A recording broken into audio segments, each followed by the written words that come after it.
สบายดีหมู่เพื่อนหมู่สุขคนเนาะพบกันคือเก่าเด้อพี่น้องเด้อนี่สิพาทุกคนมาชมบรรยากาศภายในเมืองและสถานที่ทำงานเนาะความทุกข์ยากลำบากของไอ้น้องเป็นจั่งใดเนาะพี่น้องเนาะนี่คือกำลังขุดค้น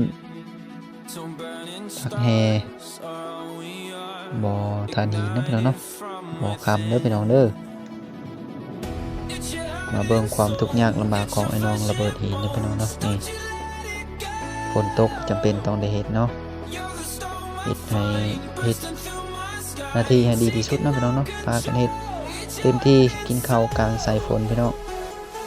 ฝนก็บ่เป็นใจเนาะตกหมดทิศหมดมื้อหมดเว้นหมดคืนเนาะพี่น้องเนาะพากันกินข้าวตากน้ำฝนพี่น้องความทุกข์ยากลำบากเนาะบ่อนอยู่บ่อนซนก็ไม่ได้นี่ก็พากันกินตากฝนเลยไอ้น้องเฮาใส่แต่เสื้อกันฝนเนาะพี่น้องเนาะรถอยู่กันได้คันจองก็ได้แต่คันจองอันเดียวเนาะได้แต่คันจองน้อยๆนะพี่น้องความทุกข์ยากลำบากเนาะเพื่อสิหาเงินมาได้ก็พอแห้งเนาะสู้ชนขนาดไอ้น้องระเบิดดีนะพี่น้องบ่จักขี้ตมบ่จักเปียกบ่จักฝนเนาะกินข้าวกลางสายฝนพี่น้องกินข้าวกลางน้ำฝนสุดยอดหลายความอดทนแล้วก็ต่อสู้เพื่อหน้าเวียกเดินต่อไปเนาะทุกยากหลายพี่น้องทีมงานระเบิดหินเนาะบ่จักลุยตมบ่จักลุยน้ำบ่จักลุยฝนเนาะแต่ละมือแต่ละเว้นเฮ็ดเวียกช่วงนี้ก็ช่วงพายุเข้ามาแน่พี่น้องเบิด14มื้อเนาะฝนก็ตกตลอดเลยพี่น้องบ่ขาดเม็ดเลยเนาะ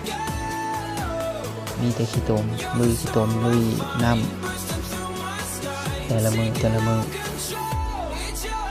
บ่ได้พักบ่ได้เศร้าเพื่อหาเงินมาได้ก็บ่แม่นของง่ายนะพี่น้องเนาะเพื่อจะ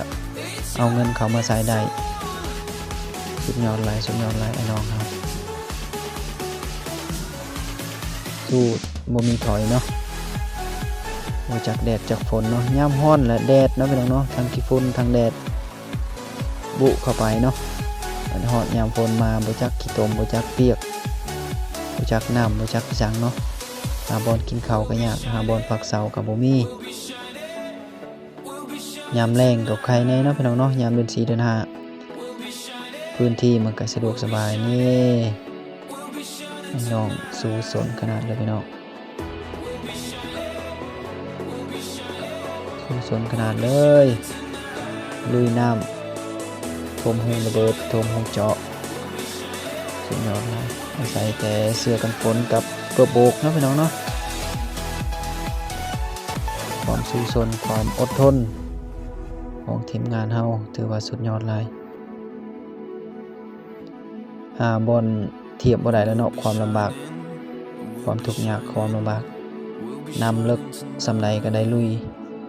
ได้เฮ็ด